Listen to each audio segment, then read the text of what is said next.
Title है समझदार बच्चा दोस्तों। समझदार बच्चे की ये कहानी है।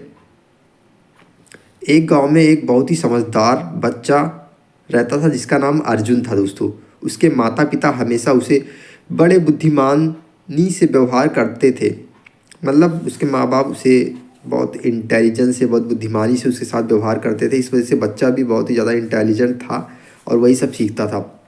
एक दिन उसने एक बड़े पेड़ के नीचे बैठकर देखा कि कुछ पक्षियाँ एक दूसरे के साथ मिलकर एक बड़ा समस्या का हल निकाल रही थी। मतलब बच्चा जो है एक पेड़ के पास बैठा हुआ था और वहाँ उस पेड़ पे कुछ पक्षी बैठे थे जो किसी समस्या के बारे में सोच रहे थे और उसका निवारण करना चाह रहे थे।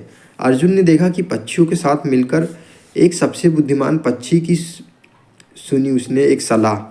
जो सभी पक्षी आपस में डिस्कशन कर रहे थे, बातचीत कर रहे थे, उसमें से एक जो समझदार पक्षी था उसने कुछ चीज़ें कहीं जो राजू ने सुनी। उसका समस्या समाधान हो गया।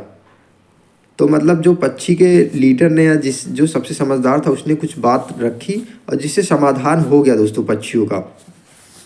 और सभी पक्षियाँ खुश रहने लगी, पक्षी सभी खुश रहने लगे। इससे अर्जुन ने सीखा कि समस्याएं समाधान करने के लिए एक दूसरे के साथ मिलकर काम करना हमेशा फ़ायदेमंद होता है।